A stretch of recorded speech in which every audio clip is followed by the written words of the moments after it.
Yes. Welcome back to another episode of the Hustle Nation podcast. Today, we've got Scott Harvey in the house. Scott is a highly sought after speaker, coach, and business communications consultant who helps individuals and organizations communicate through any situation. Since launching Speaking of Harvey Incorporated in 2010, Scott has had the opportunity to speak and train organizations from Kentucky to Indonesia. He also hosts the Speaking of Harvey podcast.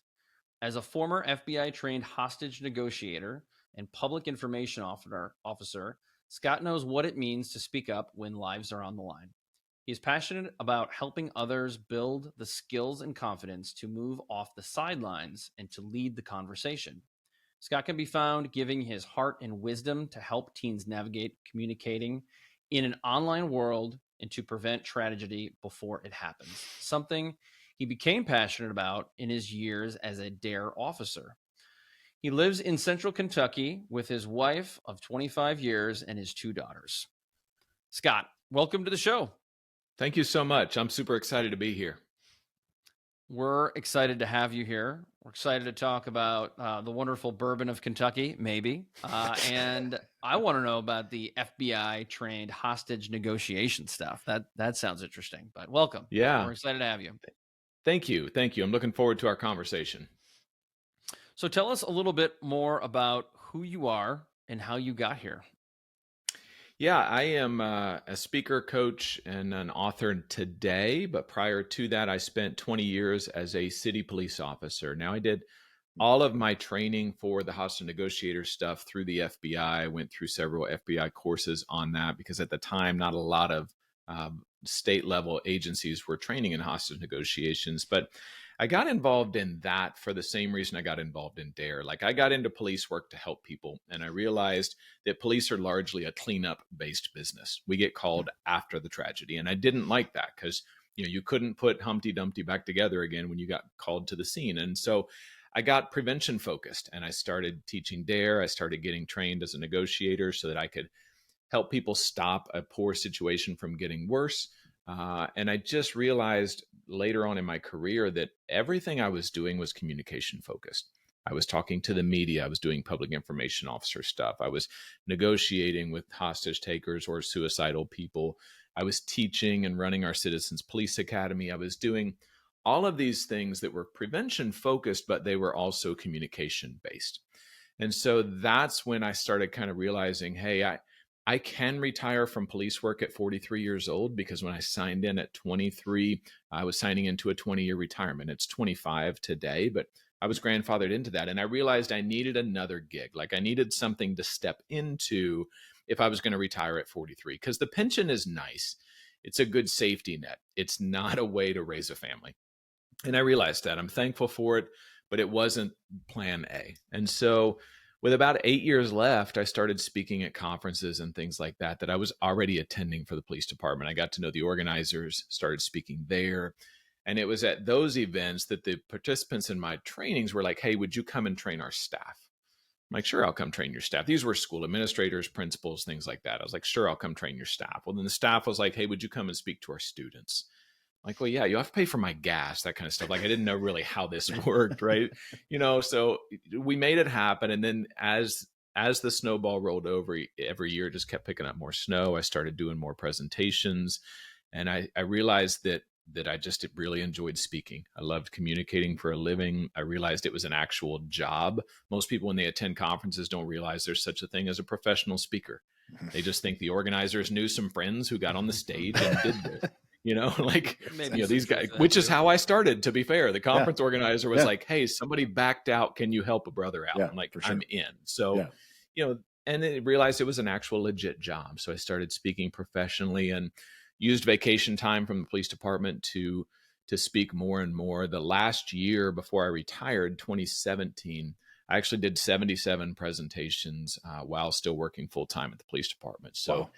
It was most of those were school assemblies. So you're looking 3 or 4 in a typical day, but it was a lot and it really wasn't that scalable. And I realized once I could retire, I could do some things to make it a little bit more scalable.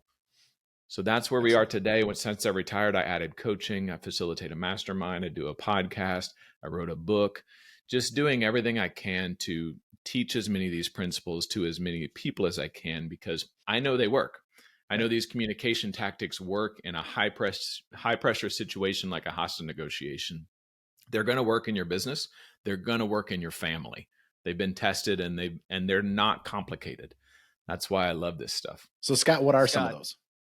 Yeah. Some of the things when we're dealing with a crisis situation, the reason I wrote the book, and I don't want to, it's not just to push the book. This is part of my story.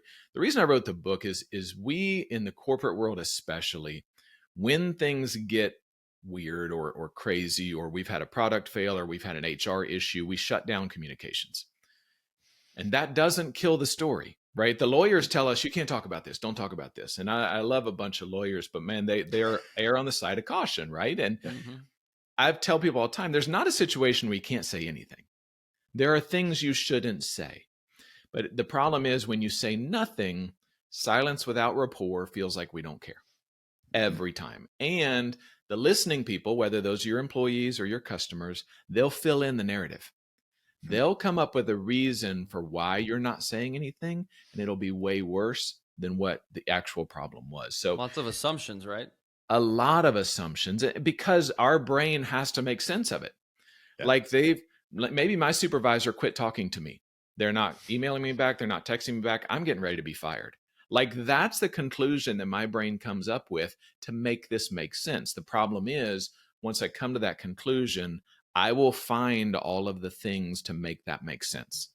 Validated. Like, my boss parked in a different spot today. They don't even want to cross paths with me in the parking lot. Like it just, it sounds ridiculous to say that, but our brain does that in the silence. And so I just spend a lot of my time encouraging people to have conversations, even if they're uncomfortable, especially if they're uncomfortable, because we live in a world today that is quick to cancel people when they say the wrong thing. And so really good-hearted people are saying nothing because they don't want to offend. And their silence comes across as more offensive than if they had said the wrong thing, if that makes sense. Absolutely.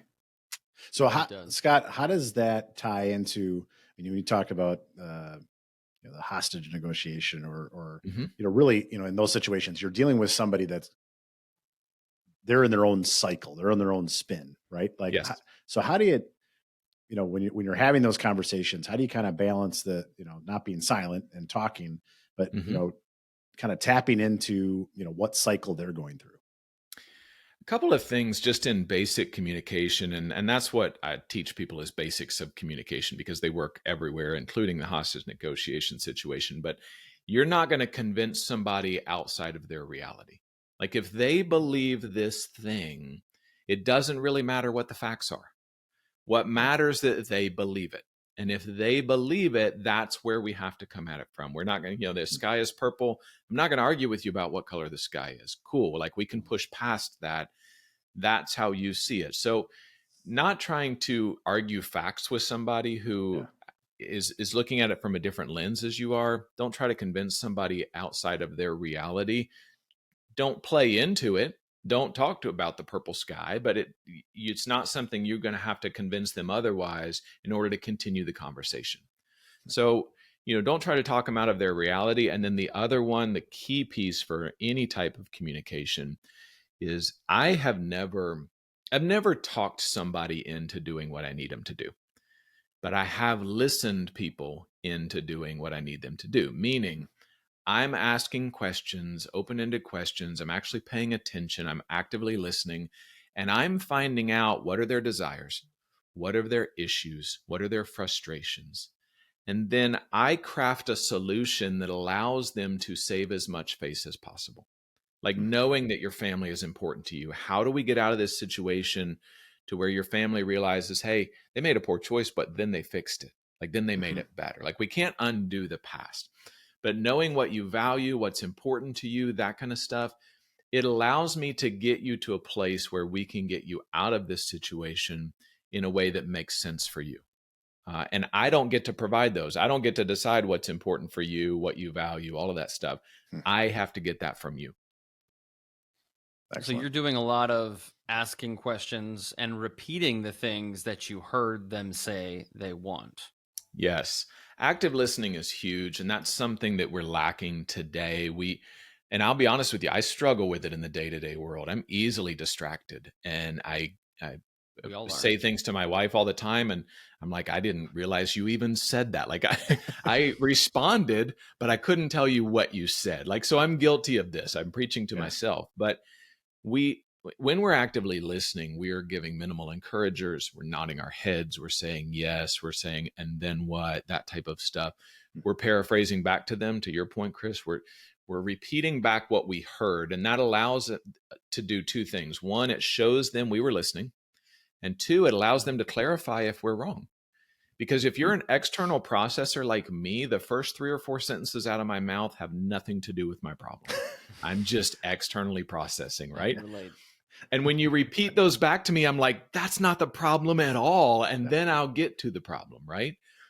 But if you repeat back to me, it allows you clarify for understanding, and it allows me to know you're for sure listening to me. Emotional labeling, saying things like, well, that sounds frustrating. I can see where that might make you angry, that type of stuff. It gives them handles for that emotion and allows them to move right through it, right? Scott, I went through a sales program years ago. It was pretty interesting because we learned some of these tactics that you're referencing in a totally different capacity, of course. And one of the tools that the instructor would often use was when you would say something in depth, she would repeat and say, what I heard you say was X. And she'd break it down in her own words, paraphrasing, as you say. And then you had your opportunity to say, well, you missed this, or you missed that. You kind of validate that. And it always felt like this individual cared, even though this was really all just a part of the training and the program. I'm sure she did care, by the way. Yes. But it was very interesting. And that was a takeaway to me. And I've used that. And then, like you said, people have their chance to clarify, and it shows you're actively listening. And I think when it shows you actively listen, it shows you care. And when you care, you now have some wiggle room with this individual to kind of meet in the middle. And I think that's true in business. I have no idea if that's true in hostage negotiation because I've never done it, but yeah. I'll tell you this, Chris, my job as a negotiator was to build rapport. It was to establish rapport with the person I'm talking to. But that's not just for negotiators. That's my job as a parent, as a husband, as a worker, as a business owner. My job is to establish rapport, because people only do business with people they like, know, and trust. The only way they get to like, know, and trust us is if we build rapport. Now, you can't be fake about it, right? Like, you can't talk about, I don't know anything about some things that people are into, but I'll ask them about it. And then I'm learning. I don't have to know what they know in order to be interested in what they are doing. So you get to a place where people like, know, and trust you. Social media helps with that a lot. I work with business owners and business leaders. They're like, I don't know what to put on there. Like, put whatever you want on there if it tells me a little bit about who you are. Because if I see pieces of me in you, it allows me to establish rapport, like, know, and trust you. Even when you mess up, that's very human. And I'm like, you know what? I messed up too. I'm going to forgive them, and we're going to continue on with our relationship. So rapport is, I said in the book, we do business at the speed of rapport. We just do. The more rapport we have, the more likely I'm going to do business with you. So, when you talk about kind of the, likability and trust and things like that, and build that rapport, what are some ways that you found to build rapport quickly? Is it commonality? Is it, just asking them questions like people haven't been asked before? Because, to your point, it's a skill that, isn't taught in school for sure. Right. And to your point, is probably one of the most important skills you can have truly in any relationship you have. Yeah. The quickest, easiest way to build rapport with people is to actively listen to them. In a conference setting, I love conferences as an extrovert. It has nothing to do with the people on the stage, though. As a professional speaker, I watch other speakers to see what they do, how they interact, all of that stuff. It's tricks that I learn. But at a conference, I'm connecting with people in the hallway. I'm sitting with different people at lunch. I'm having drinks with people after the conference, and I'm asking them about them. I'm resisting the urge to tell them about me, right? That's what I want to talk about. That's what I'm most comfortable talking about. But if I'm actively asking them about them, even if in a 5-minute conversation, if I do 1 minute of talking, they're going to leave that conversation thinking, that Scott guy, and I liked him, right? Because I let them talk about something they were very comfortable with, which is themselves. Yeah. And I make a note later on of who they are, what they do, that type of stuff, because you never know when you're going to need that guy or that gal who does that thing. And you can reach back out to him and say, hey, we met at this conference and I'm in need of this now. And I know you do that, right? Yeah. So I'm quick with the follow-up email. If you give me a card at a conference, I'm going to email you before the day's up. Just so we've established that contact and that communication. I'm going to say something about what we talked about, because that reminds me also, when I've met 20 other people, this is the person whose son is a communications major in college right now. Yeah. And so I'll put that in the email. That's how we establish rapport, as we listen to people. Scott, how does this translate to social media? So I wonder, for coaches and consultants who want to build their business, maybe small businesses, they listen to this and they say, yeah, I totally hear what you're saying. And I think almost anybody listening should be able to resonate with this message. How does this, and what can someone do to improve their presence on social media? And I feel like I could answer this, but you're the guest. Yeah, no, that's fair. And I think, to me, one of the biggest problems with social media today is we're actually training people to not listen. As we scroll very quickly, I read the first 3 or 4 words. I'm not interested. I move on. I listen to the first 2 or 3 words of your reel. I move on. I'm just not listening. If you really want to engage in social media, resist the urge to talk. Just listen, see what's going on. Then maybe engage in the conversation, but not in how you can help. Because that's what we want to do. We promote our business. Like, here's how I can help you with XYZ. But just say, hey, congratulations. Way to go on that thing that you did. That you and your daughter look like you had a great time on daddy-daughter night. Good for you. Like, you're just encouraging and doing those type of engagements with people. And then if somebody asks and says, hey, I'm having a problem with this, what do you suggest? I generally say something like, when I dealt with that, this is what I did. I resist the urge to say, you should do this. I'm like, this is what I did, and this is how it worked out for me. Happy to help you if I can. Like, that's how I leave things. I just let them know what I did in that situation and how it played out for me. And if they find that useful, great. If, we can take the conversation offline, which we've done more than one occasion. But just looking to connect with people and encourage people, for the most part, on social media. Don't get into the flame war. Somebody disagrees with what you say, I just let it go. I let it live on my post, and I just don't even say anything back. I'm not going to re-engage with people. Scott, what about the people, though, that do jump in and they want to offer solutions, not so much to sell their business or their service to the individual, but I think a lot of people that I see do that specifically on LinkedIn or other platforms where they want to be helpful, but that's their first action. How do some people see that, even though the intentions may be very good and not to sell? Right. That is my biggest pet peeve with LinkedIn. Is like, I have zero filter when it comes to accepting connection requests. Like, I will hit accept on all of them, because I'm a people person and I want to have the more connections I can have, the better I am, I believe, as a person. But as soon as I hit accept from about 1 out of every 5 people, I immediately get something in the inbox of LinkedIn talking about how they've made these millions and I can make these millions and that kind of stuff. And I don't get rid of the connection right away, but I ignore the message. Like, I'm not, and honestly, you're not my person. If we don't even know each other, we've not been out on a date and you want to marry me. Mm-hmm. Like, that's not a thing that we do. So I think that's why the relationship is important. That's why the engaging on people's posts, encouraging people, that kind of stuff. I talk to business owners all the time who say, I send out a newsletter and nobody reads it. Who cares? Shocker. They've not unsubscribed, right? Yeah. If they unsubscribe, that's a win, because they're not your people and you're not wasting time and effort on people who are not your people. But if they don't unsubscribe, even if they never open, you're still their guy. You're still in the back of their mind. And when they need that thing that you do, they're going to remember, oh yeah, that's what Scott does. And they'll reach out. That's one of the reasons I wrote this book and why I send it out to HR directors everywhere, because it's a business card people won't throw away. I've sent a bunch of them out. My wife's like, they're not going to read that. to HR people that I've had one conversation with.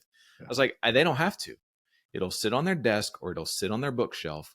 And when somebody comes in and says, hey, we're having communication issues here, and they're like, I know a guy, and they'll grab the book and they'll get in touch. So, whether they read it or not, it still is a valuable resource that they will need eventually, and they'll be there when they do. Because business cards from a conference, I throw them away after I've contacted the person.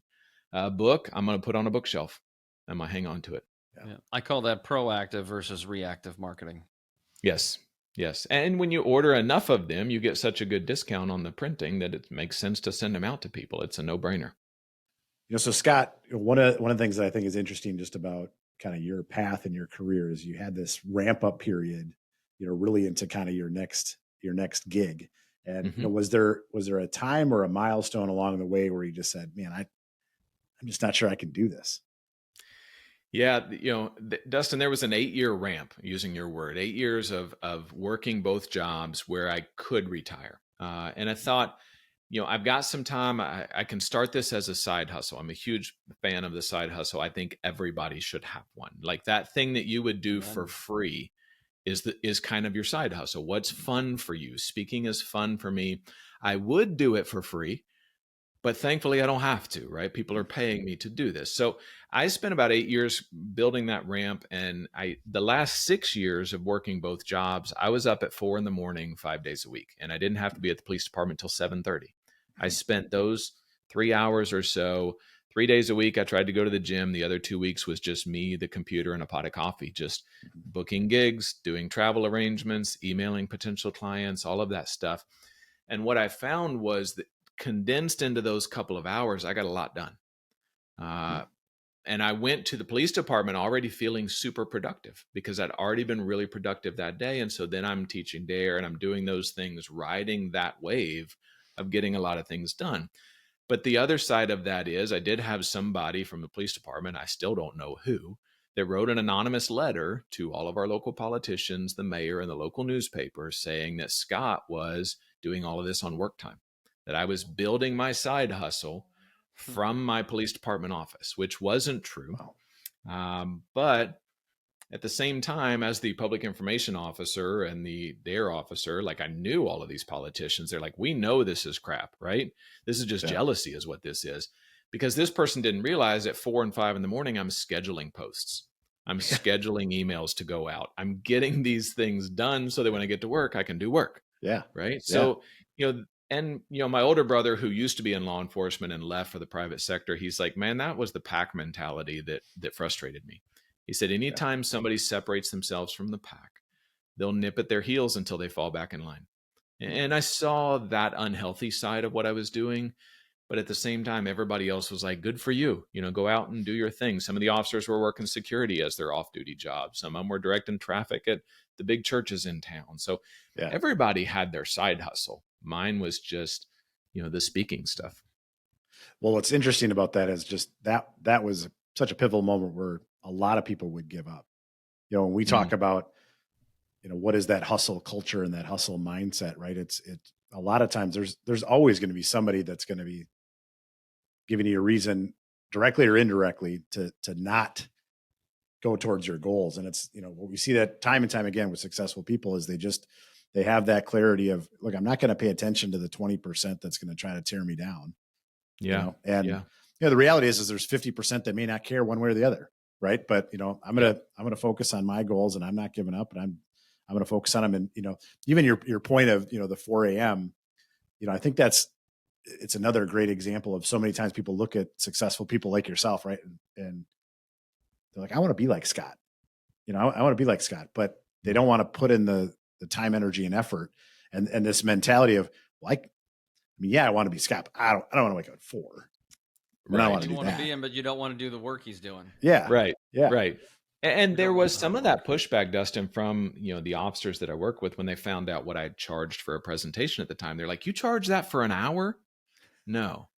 I charge that for the 20 years of experience that allows me to sum this up in an hour plus the 10 to 12 hours of booking and travel arrangements and all of this stuff, the development of this. So no, I mean, that's the rate for an hourly presentation, but it's not an hour's worth of work. And that's just somebody that doesn't understand you can't just show up and spend an hour on a stage and collect that check. For sure. It'd be amazing if you could. That's just not a thing. For sure. Yeah. Well said. Yeah. That's awesome. Scott, I want to go back to when you started. Most people don't have the training or the ability to go from police officer to FBI trained hostage negotiator. You kind of glazed over that a little bit. So I want to know, how did you transition into that? I know you had some training, but I'd love to hear you talk about that as well. Yeah, I was in patrol, working patrol, like everybody starts out in police work on patrol. And I was doing that kind of stuff. And we had a SWAT team. I'm not a SWAT guy. Like I shoot because I had to. I don't shoot because it's fun for me. I mean, if you want to go out and shoot guns, we'll shoot guns. But that just means I have to clean a gun, which is my least favorite thing to do. I'm just not tactical Timmy. Like I am not anti-gun. I'm not, a huge gun collector. But I got involved in the negotiation aspect of it because if I do my job, the SWAT team doesn't have to do theirs, right? We get it to a point where everybody is safe. And I realize, even though today I still feel very confident in my skills, like I could take you down, I could subdue you if I need to. I don't want to. I'd much rather talk you out of it, right? And I talked a lot of people out of fighting me at the police department. They didn't want to go to jail. I just feel like it's a much better outcome for both of us. And so because words carry a ton of power that a lot of people don't fully understand, a lot of people didn't really understand how I geek out on this. It's a mental chess match. How do I get you to where I need you to be and make you think it's your idea? Which sounds manipulative. And people are like, well, you're just manipulating people. Yeah, so they don't get killed and they don't kill other people. So maybe, right? Now, the problem with these skills is they can be used for evil purposes. Like you can actually manipulate people with some of these skills that I teach people. But it doesn't mean the skill is the problem. The person is the problem. You say what you want about guns. It's the person that's shooting the gun that's the problem, ultimately, right? The gun is a tool. Yeah. So these are tools that I give people that they can use for really, really good things, or they can use to be that greasy manipulator salesperson that people end up hating, even though they might get the sale. That's a great point. I mean, manipulation has always got that negative connotation, right? And to your point, manipulation in a negative sense is wrong, but persuasion and convincing and things like that, in a positive way. I mean, the alternative to that would be crazy. Imagine, what does a coach do to his players? Yeah. I mean, you could say he's manipulating them. Well, no, I mean, he's leading them. He's convincing them, persuading them, getting them bought in. I mean, yeah, that's leadership 101. And yes, could a coach manipulate his players in a negative way to make them do crap they shouldn't be doing? Yeah, for sure. But no, it's a good dichotomy right there. I actually, for the last 5 years, have coached high school volleyball. I was an assistant coach on our high school volleyball team. And so we used a lot of these things with those girls because, there are times my job as the coach, I was not the X's and O's guys. I love the game. I understand the game. I'm an official, but I was the mindset guy. Like something's off with this girl. I'm going to go figure it out. Like I'm going to figure out why things aren't connecting here. And I would tell them, like, I don't decide playing time or positions, but I make sure every girl is available to play anytime the coach needs her. That was my job, which is more of the mental mindset, more of the, not manipulation, but more of the negotiation that I'd built a career on. And that's what I do in corporations today. I tell them, if I can hold 1,000 middle schoolers' attention in the gym for an hour, your boardroom is not a challenge for me. Like, it's not a thing. I'm not worried. Yeah. Oh, that is a great challenge. Scott, have you kept track of how many hostage negotiations you've had? True call out ones I did negotiations for about 18 of my 20 years. I didn't get it until about 2 years in. And true call out negotiations could probably count on two hands, honestly. But it was the everyday side of the road negotiations with people that, keep this situation from getting worse. The negotiations in my family with my friends. And you could say I was kind of born into this. I'm the middle of three boys. And neither one of my brothers has ever been wrong about anything. So as the middle guy, I was the negotiator, the peacekeeper, the get things done kind of guy. But very, very few actual called out negotiations, Chris. Thankfully, where I worked, we didn't have a huge issue with this. But we would train a couple times a year and run scenarios, all that stuff in those trainings. And, the times that I was called out, 100% save record. Nobody got hurt once I established contact with people. So I'm proud of that. That's incredible. And I could count on one hand the number of fights I've been in at the police department, because we're going to talk our way through it first. That's awesome. Scott, you mentioned something that Dustin and I talk a lot about, both on and off the show, which is coaching youth sports. And I actually wrote a book about mindset, and it's something that we both value a ton of because it is so critical, especially when coaching youth sports. Can you talk about maybe a scenario or two where you were able to change the game because of how you were able to help a student athlete of some sort see differently, buy in, believe? Yeah, I had a girl, the coach and I talked. She was our Dennis Rodman, right? She was a right side hitter. She was critical. And the right side hitter for volleyball, they're blocking the outside hitter, which is usually your strongest hitter. So they're blocking the strongest hitter. And a right side very rarely gets to hit the ball. They're more a defensive specialist, and she loved the defense aspect of the game. She was very good at it. I called her Moose because she had the largest hands on the team. And I said, when your hands come over the net, it looks like a pair of moose antlers coming over the net. So we called her Moose, right? That was the nickname we had for her. And she came out of the game one time really mad. And I was like, what's going on? And she goes, I have not even touched the ball. She goes, I'm not contributing. I'm not helping my team. I'm like, let me tell you what you don't see. When that girl goes to swing against you, she either hits the ball long or she crams it into the net because she's scared of your ability to block. You change the game without touching the ball. If you weren't there, she'd be a way more successful hitter. Even if you never touch the ball, you make people make different decisions because they're scared of you, and that makes them a worse player. You're in their head, even though you've not, in your words, touched the ball. So I think there's ways we contribute when we're really exceptional at our game, and she doesn't see that as exceptional. Like the girl that's pounding the ball down, like there's more glory in that. I get that. It's like the offensive lineman. Like you only get yelled at if you don't do your job, right? Yeah. If the quarterback gets sacked, it's your fault. But if he doesn't, you've done your job. So I think letting her understand, and when we watched it on film, I said, do you see where she hit that ball long? She goes, yeah. I said, do you know why? She goes, because my hands were there. Yes, because she couldn't hit past the antlers. And so getting people to realize you don't contribute every time you touch the ball. You contribute every time you step on the court. What's interesting to me, though, having a teenager, is that when they have those moments where they walk off the court or the field frustrated, it is really hard to get them to listen, to get them to engage. Yeah. And I don't know if you need to give that person a moment to calm down, or if you need to just walk away for a minute. But I'm really curious on how you would approach that, because even for adults, it is really hard to listen to anybody when you're heated. Yes. And that's one of the things that I talk about in the book, is that, stress makes communication super difficult. So the girls knew, and I'm not a guy who cusses. That's not who I am. I don't judge people who cuss. Like, I've been known to, it's just not in my normal day-to-day language.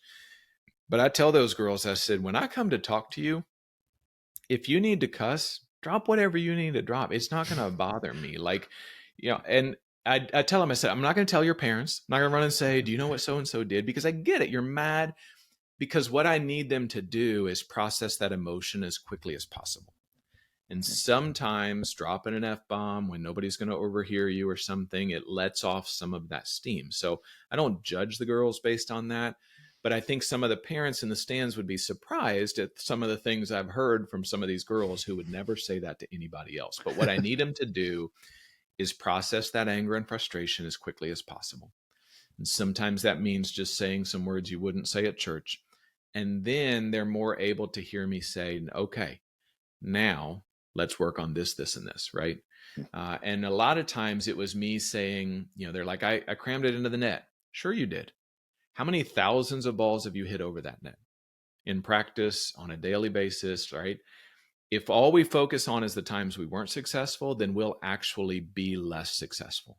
As a police officer, I knew drunks hit police cars that have their lights on all the time, because the drunk can't focus on more than one thing at a time. And so when they see the car on the side of the road with the lights, they're like, don't hit the car, don't hit the car, don't hit the car. And then they hit the car because they're impaired. They're focusing on the negative and they're drawn to that. Yeah. These athletes are the same way. Like, I hit a ball into the net, I'm going to hit a ball into the net, and then they hit the ball into the net because they're thinking of the negative, and your brain will actually make that true. It will make true what you believe. I love mindset, but also the visualization of what you want to achieve is so critical. So critical. Yeah. The other thing that you brought up there that I think a lot of times in careers and in life that people look past is, that coach, that mentor, right? We talk about youth sports all the time. And, a lot of times as a kid, if you're playing volleyball, right, you come off and you have someone like yourself, right, that can create that perspective for them of, you're not touching the ball, but here's the significant impact that you're having. And as so many times I've seen people in their careers, they're doing the same thing. They're part of a team and they're playing a role, and just, maybe it's sometimes in the culture that their teammates aren't bringing it up, but, even if they don't, it's a lot of times if they have that outside mentor or coach to be able to just give them that perspective of what is their value and what is, and in some cases, are they on the right track or wrong track? Right. So, if I'm sure that player, if all of a sudden she would have flipped to, I'm not going to pass it anymore. I'm not going to be that deep. I'm just going to spike it every time. Right. Right. Cause there's plenty of kids that have wanted to do that because I want the glory. Well, then that would have been a different discussion. Well, I think, in the business world, just like on the court, on the field or whatever, we undervalue what we're inherently good at because it doesn't feel like we're working. It doesn't feel like we're contributing. Like, when I'm on a stage speaking, that's playtime for me. Like, that's not hard. That's not stressful. It's just fun. And the fact that somebody pays me for that sometimes feels weird, right? The fact that somebody else ascribes value to something that I feel like I was wired to do. This girl was wired to be a defensive specialist. Of course, she doesn't feel special about that because it just feels like a day in the office, right? It just feels like something I do. But when somebody can't do what she does or wants to do what she does, they're watching her and they're taking notes. And she probably couldn't even tell them how she does it. She just is just something in her that's built that way. All these athletes today talk about, I'm built different. Some of them are. Yeah. Like, they couldn't describe to you how they're doing what they're doing because they're just inherently good at it. And so they undervalue it. In the business world, just because you're really good at something doesn't diminish its value. It actually increases the value. Yeah. Well said. So, Scott, since we are on the subject of youth sports, for those younger individuals listening to the show, I wonder, what can you tell someone who is a young athlete, maybe aspiring to be great at something like their sport that they're in? What would you tell them to help them either maintain or develop greater skills? Because I think any sport, I don't care what sport you want to talk about, mindset and the visualization, this whole conversation around communication is more critical than any young person will understand, at least until they get to be about our age. Right. I tell, both of my daughters played volleyball. Both of my daughters are relatively small. Like, my youngest is like 5'1". She's 18. She's like 5'1". So they were defense specialists. They were back row players. And when they tried out in middle school, like, they were the smallest of the people trying out. And so I told them what I would tell any athlete today. There's going to be people better than you. Every day there's going to be people better than you. Don't let anybody outwork you, right? Go out there and hustle, do the work, be coachable. When the coach tells you something, it's okay. It's not, but I was just like, that's a frustration of mine when an athlete wants to explain why don't explain to me in the moment. Later we can talk about it. Just, okay, coach. Yeah. But don't let anybody outwork you. Be the hardest working person out there. Be the most coachable. Be the most encouraging to your teammates, because that translates to success. Emmanuel Quickly, who played for UK a couple of years ago, not a standout player, good guy, good player, got drafted in the NBA, and the ESPN analyst said, Emmanuel Quickley's a good locker room player. Like, he's the guy that's going to organize the Bible study. He's going to encourage the players. He's going to be a positive force. He's now turned into a scoring machine for the NBA. Like, the kid just plays. But he didn't have that when he got drafted. Yeah. But he was a good positive influence with a good work ethic, and that got him through the door, and then he outworked everybody. So there's always going to be somebody more talented than you. You're not Steph Curry. You're just not. You're never going to be Steph Curry. So just work harder than Steph Curry works. That's awesome.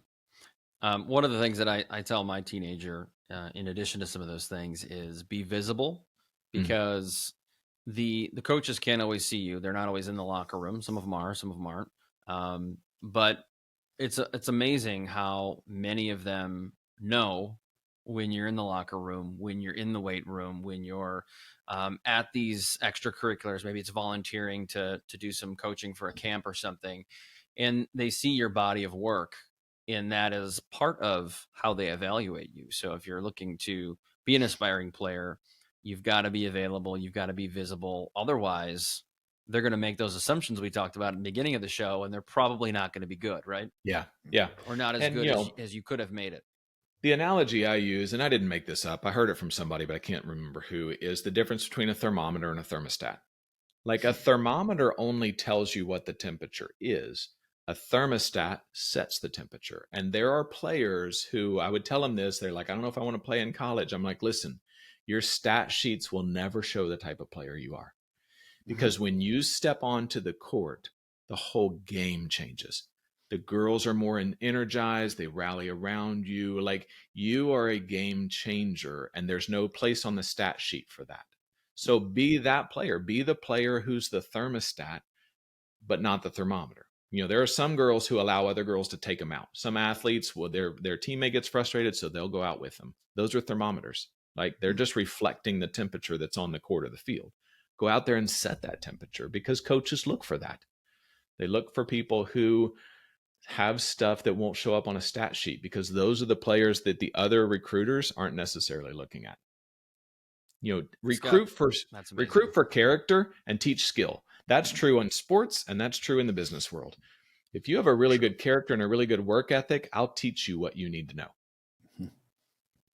Excellent. That's an absolute bomb, and a great way to wrap up this conversation. Scott, just a recap of anything you would love listeners to take away from this conversation, or just some parting thoughts. I think my biggest frustration today in our cancel culture world is people telling us the things that we can't talk about. And to me, those are the things that are spiraling out of control, because people are afraid to talk about them. So I actually encourage people to have uncomfortable, safe conversations, which means you have to sit down face to face with somebody. This doesn't happen on social media. Sit down face to face with somebody, asking good questions, actively listening to their responses, and saying, this is going to be awkward. Like, I don't want to offend you. I'm not going to purposefully offend you. If I do say something offensive, please let me know. Give me the permission to say the wrong thing, so that together we can get to the right conclusion. Because I've had plenty of awkward conversations with people that once we push past the awkward, we find the awesome on the other side. But if we would have pushed against the awkward and turned away, we never get to the awesome. So have those conversations, be open to changing your mind, and don't make things off, where we can't talk about them. They're not off limits. Another absolute bomb. I love it, Scott. I wish we would have had more time for a longer conversation, but this was amazing, very insightful, and something I think all of our guests, including Dustin and I, can take away. I think communication is a greatly underrated tool in our toolbox, and I can't wait to go through and listen to this again. So thank you for being on the show. But before we let you go, can you tell the audience more about where they can find you and what you have going on? Yeah, they can find all of the things I'm doing at speakingofharvey.com. That's kind of the home base. If they want to find out about the book, silencekillsbook.com has a book trailer, but it's also available Amazon, Barnes & Noble, Books A Million online. Very few of them are carrying it in the stores because everything is in the online world, but it's all over the place. Silencekillsbook.com will tell you more about it. But I'm pretty easy to find online if you want to connect with me and learn more or question what I said. I could have been wrong. So I would love to hear your input. When does the audiobook come out? They're saying, the publisher says usually 6 months after the initial release. They like to do a second release. So we'll start talking about that soon. Hopefully. We just released April 18th to the public. So we're not even a month old yet. Amazing. So cool. Can't wait to go check that out. We'll put a link to the book in the show notes, so be sure to check that out. To our audience today, thank you so much for your ears. We appreciate your time and tuning in. And until next time, we'll see you. Peace.